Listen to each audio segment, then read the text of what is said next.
Est-ce que Veralia est une opportunité d'investissement au cours actuel? C'est ce qu'on va analyser ensemble dans cette vidéo. Abonnez-vous à la chaîne et activez la cloche si ce n'est pas déjà fait. On commence tout de suite avec le cours de Veralia, donc spécialiste de l'emballage en verre, c'est-à-dire les bouteilles, les contenants en verre. Le cours de l'action, il n'a que 4 ans d'historique, 5 ans d'historique, puisque ça a été coté, donc ça a été c'est un spin-off de Saint-Gobain qui s'est séparé de cette activité à moindre marge de son point de vue, en tout cas pour se recentrer sur des activités plus intéressantes pour Saint-Gobain. Donc ça nous donne une entreprise standalone qui du coup est cotée séparément. On a le cours de l'action qui est très peu volatile. Et alors qu'est-ce qui se passe? En réalité, c'est qu'il y a eu une OPA dans des fonds donc c'est un fonds brésilien qui est qui était majoritaire, qui était enfin bien positionné au capital et qui maintenant, du coup, s'est très largement renforcé et possède 2 tiers du capital maintenant, hein. Donc cette OPA s'est faite au cours de 30 €, dividende attaché. Donc hop, maintenant, donc ça nous donne 28,30 € hein, avec le détachement du dividende de 2025. L'OPA a été réalisée avec succès, donc a été un succès pour le fonds. Et du coup, il y a une réouverture de l'offre donc depuis le 25 juillet pendant 10 jours. Et après, à mon avis, le cours va se détacher de cette zone. Est-ce que ça va se détacher par le haut ou par le bas? Bah, ça va dépendre de l'évaluation du marché, évidemment, comme d'habitude. Mais en tout cas, on sera sur quelque chose qui va à nouveau être un peu plus volatile. Bon, la croissance du chiffre d'affaires. Donc, on avait une activité, on va dire, flambante, hein, enfin fulgurante, pardon, sur 2023-2024, hein, donc ça, c'était le boom post-déconfinement. Sévère ralentissement ensuite. Là, la décroissance ralentit maintenant, donc on est sur une dérivée seconde positive, donc ça s'améliore quand même, hein, la décroissance ralentit. On vient aussi faire des acquisitions, hein, pour stimuler la croissance. C'est à peu près la moitié de la market cap, donc c'est une boîte maintenant qui a un bon historique, un bon track record en fusion-acquisition. Il faut se rappeler que le marché de l'emballage en verre, en Europe en tout cas, c'est un duopole avec Vidrala, boîte espagnole qui est d'ailleurs un peu plus qualitative et qui, du coup, partage le marché avec Veralia. Et tant et si bien que, de temps en temps, il y a des soupçons de l'anticoncurrence sur des éventuelles ententes, hein, sur les prix. Puisque, quand vous avez un duopole, pour les 2 c'est très, tentant de s'entendre en fixant les prix pour préserver les marges respectives. Donc ça, c'est un risque qui pèse sur les 2 boîtes et de temps en temps, il y a des communiqués de presse qui disent que les autorités de la concurrence de tel pays, est venue faire une enquête dans le bureau et cetera. Pour l'instant, pas eu de problème à ce niveau-là, mais c'est un risque qui existe, hein, qui a le mérite d'exister, hein, donc à surveiller. Au niveau des taux de marge, ils ont un calcul assez étrange, du taux de marge brut. Donc on va se concentrer sur le taux de marge d'EBITDA. Ce qu'on voit, c'est que depuis on est revenu en dessous du début de la cotation, mais en fait, faut regarder l'échelle, hein, c'est pas grand-chose. On est toujours à 24%. Bon, la médiane, c'est 27,4. Ça a fortement monté quand même en à partir de décembre 2022. Excellent levier opérationnel.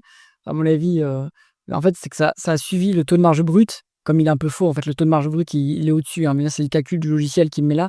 En fait, comme évidemment, ils sont en duopole, ils ont une capacité à monter les prix, hein, Veralia. Donc en fait, ils ont répercuté la hausse de l'inflation à leurs clients, qui eux-mêmes l'ont répercuté à leurs clients, puisque les spiritueux, par exemple, ont fait monter les prix, en visant la premiumisation de façon assez fulgurante. Bon, du coup, on a un taux de marge d'EBITDA et un taux de marge brut qui se rebaisse, hein. Maintenant, on a un peu des surcapacités et du surstockage, donc eh bien, on n'a pas de pricing power. On n'a plus de pricing power, donc hop, ça descend.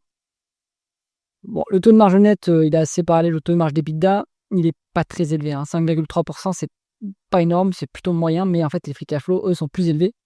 Actuellement, vu que de toute façon, il y a pas de croissance, il y a pas d'opportunité d'investissement, ça donne du free cash flow, hein. On dégage du cash puisqu'on va pas réinvestir, massivement tant qu'il y a pas de signe évident de reprise. Donc ça nous explique pourquoi les free cash flow sont plus élevés.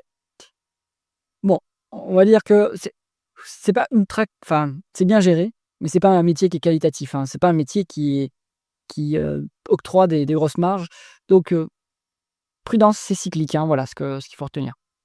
Ensuite, free cash flow par rapport aux bénéfices nets. Free cash flow plus élevé que les bénéfices nets. Ça, évidemment, c'est parce que la société, en termes de croissance organique, est plutôt stable.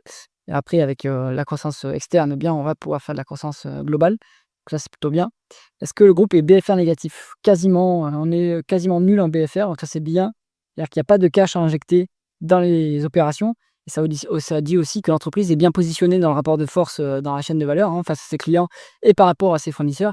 Donc plutôt plutôt pas mal d'avoir un BFR quasiment nul. Est-ce que ça se dégrade en revanche? Ouais, on accumule un peu heu, les variations positives du BFR malheureusement, en tout cas depuis, décembre 2024 là, hop, ça s'est dégradé donc il faudrait infléchir cette trajectoire pour repasser en BFR négatif, ça serait encore mieux.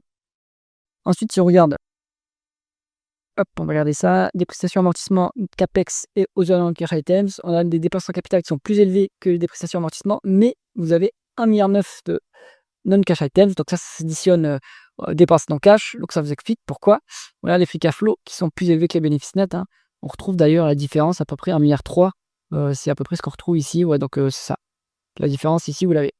Bon, à choisir entre les bénéfices nets et les free cash flow, il vaut mieux utiliser free cash flow pour valoriser, Verallia, pour être plus juste et on peut toujours utiliser l'EBITDA.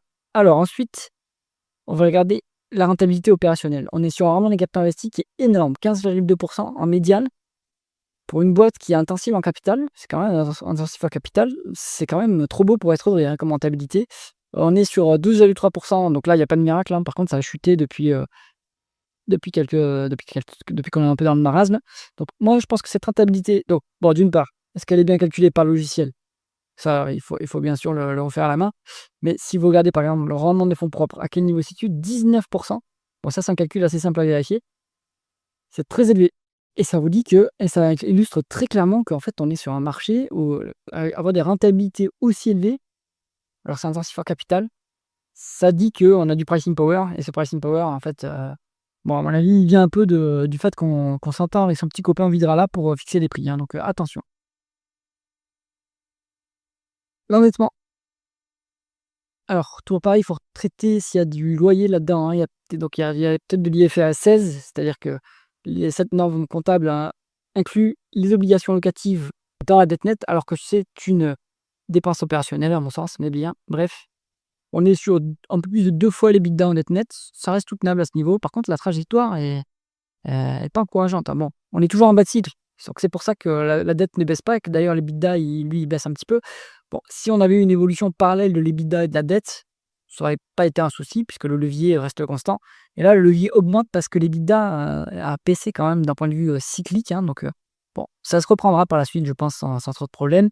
Dans ce cas-là, le levier va baisser, pas parce que la dette, nette va baisser, mais parce que, l'EBITDA, lui, va monter. En termes de free cash flow, c'est quand même 6 fois, bon, ça reste, 5-6 fois, donc ça reste soutenable. Ensuite, dividende face dividende, les actions en circulation et le rendement d'actionnaire. On fait 325 millions de free cash flow, 203 millions de dividendes. Ce que ça fait quand même, 2 tiers, hein, un peu moins de 2 tiers. Bon, c'est relativement élevé. C'est pas une entreprise qui augmente régulièrement son dividende, donc ça fluctue. Ça va dépendre, de la fluctuation des free cash flow. Mais je pense qu'à ce niveau-là, 203 millions, c'est quand même soutenable. Ça vous donne un rendement qui est pas mal, hein. Ça vous donne un petit, 6 quoi, donc plutôt bien cette rentabilité au cours actuel. Après, il y a pas de rachat d'actions, enfin, il y a eu des rachats d'actions, mais c'est pas très clair la trajectoire, donc à voir par la suite, mais je crois pas qu'ils rachètent leurs actions, hein. Donc ici, votre rendement d'actionnaire, c'est exclusivement du dividende, qui est quand même sympathique. Valorisation en valeur entreprise sur EBITDA. Bon, on est sur donc là, ce qui est cette variation-là, c'est parce qu'il y a eu la publication. Parce que sinon, en fait, vu que le cours est payé à 28,30 €, bon, ben, la valorisation, elle change pas. Mais là, tac, on a fait la publication, on a publié, on est à 6,6. C'est pas très cher, hein. Bon, pour moi, en dessous de 7, c'est value. Là, on a 6,6, c'est pas extraordinairement cher. On n'a pas beaucoup d'historique, ça se paye 5,9 fois. Comme on n'a pas beaucoup d'historique, on va faire la technique de comparaison par rapport à Vidrala. On va regarder combien elle est valorisée. Alors, pour le coup, ça devrait être assez proche, hein, puisque ce sont sensiblement les mêmes entreprises. Donc en termes de market cap, c'est quasiment ouais, c'est la même chose. En market cap, c'est la même chose. Vidrala est valorisé 7,9 fois. Pourquoi une telle différence? Alors peut-être qu'après ils ont des profils différents, hein. Peut-être qu'il y en a un qui a plus de croissance, hein. Si on regarde, alors on peut faire total revenue growth comme ça, hop. Si on regarde en rythme annualisé sur, ouais, mais on n'aura pas, donc on va regarder un rythme annualisé sur 1 an.